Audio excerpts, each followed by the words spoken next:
my goodness. Spring is only, what, 4 or 5 days away, I think? And we got this morning. There was nothing on that roof overnight. There was no snow on the ground. And here we go, and it's still coming down. Spring's got to get here sometime, but oh well. Well, let's go down to the greenhouse and see how the water treatment I did to it, how that worked. Okay, let's go out to the greenhouse.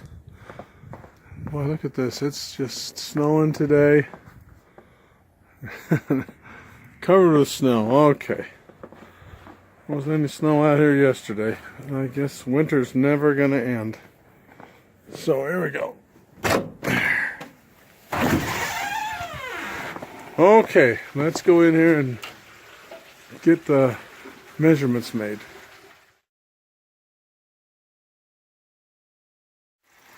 Okay, there's the pH reading for today. As you can see, the color, it looks like it's 7.6 or maybe a little higher. But I don't know, it looks to me like it's not as dark a blue as it was yesterday, so maybe we did help some. So I'll put a few more glugs of the uric acid in it and we'll check tomorrow. Okay, that looks still quite blue, so I'll have to put some more acid in it. It's taken quite a bit, so we'll dump a bunch more and see if we can get this up a little bit. Well, here we are about the 4th day of putting acid in this. So you can see here that it's probably a little more than 7.6. So I need to put in some more acid. This is taking a lot of acid, so we'll get there one day. So here we go again. pH test out in the greenhouse, and it's not as deep blue as it used to be, but it's still 7.6 or something like that. So we've got to put some more acid in it. So we'll do that now and check it tomorrow. Okay, after 4 or 5 days, I can't remember how many days it's been, but I've been putting acid in here every day. We're finally starting to get a response. I don't know if you can see that color that well, but it is not dark blue anymore. I would say, oh, it's 7072, something like that. So I'm going to put another final bit of acid in it, and we'll see if we can get this at 7 or just slightly below. Well, okay, it looks like we did it. Let's see. Let's get a little closer look. What do you think? That's 7.0 or 6.8, somewhere in it. It's not this dark. No, I don't think so. Looks to me like it's 6.8. Boy, that's right on the money. After about, I don't know, 6 or 7 days, I can't remember. I'll put it in the notes. We finally got the pH adjusted.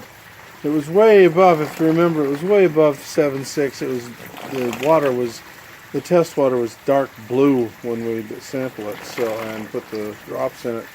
So we did it. Now, things are set here where we can start planting things. It is warming up. So, okay, here we go. Well, I'm going to be measuring the pH of the system here, and I thought I'd tell you how I do it.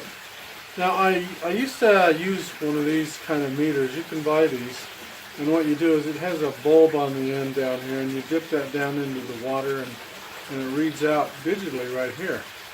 Now, these work pretty good, but there's one drawback that I really don't like about these, is that they need calibration every now and then to be sure that you're getting an accurate reading of pH. And for that reason, I decided I don't want to use this anymore. I want to use something that's a little simpler and much more accurate. So what I do is I use a system that's a chemical system. And what you get is a little test tube, and you basically fill it up to that line right there, and then you get a pH test solution.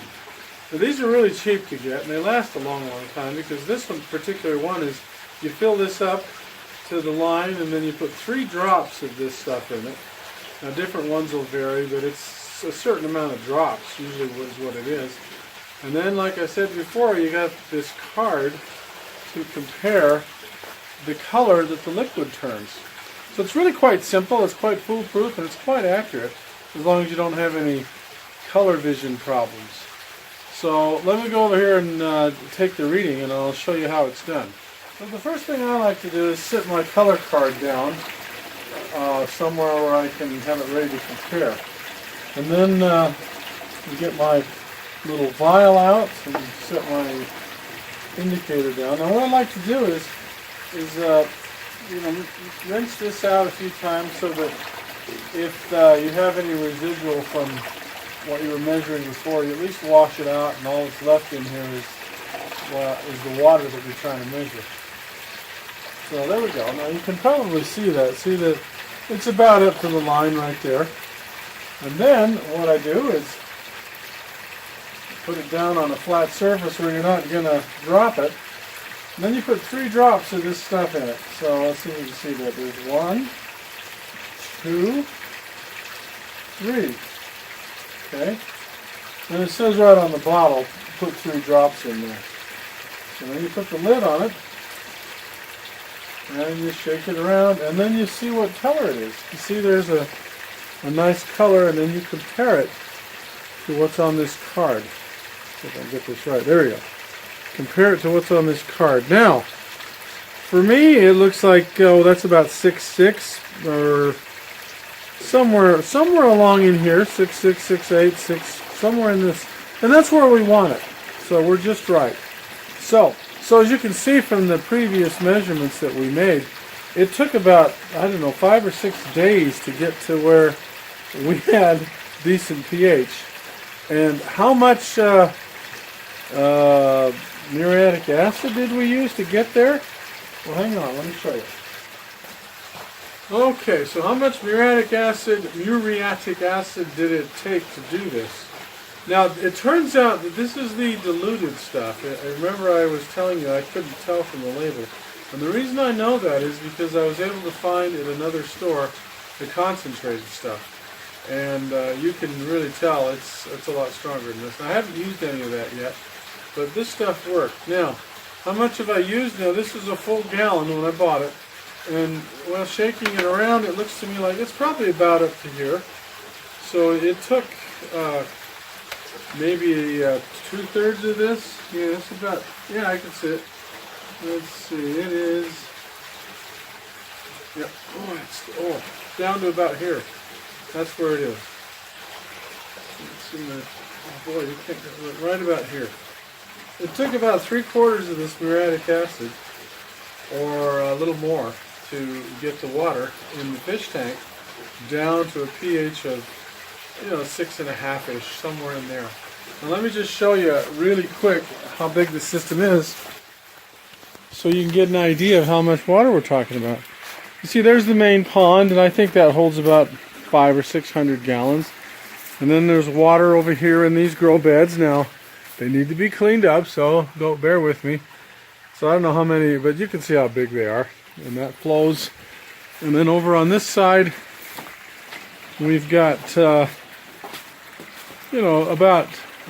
there's the grow beds here. Now I'm guessing when you put all this stuff together, it's about 1,000 gallons total. But anyway, that's how much it took of the non-concentrated stuff to get the pH down to where it should be.